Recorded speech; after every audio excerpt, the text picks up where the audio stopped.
On to our fire watch now. Three massive fires sparked by lightning 2 weeks ago are still burning in the Greater Bay Area this afternoon. Today, Governor Gavin Newsom is getting a first-hand look at damage at Big Basin in the Santa Cruz Mountains. That's part of the CZU complex, where evacuation orders remain in effect for 35,000 people in Santa Cruz County and San Mateo County.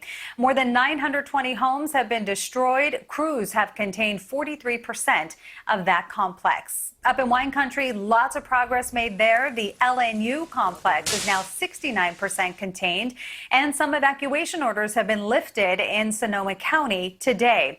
And the largest of the three, the SCU complex, has scorched 600 square miles. Those fires east of San Jose are now 70% contained this afternoon.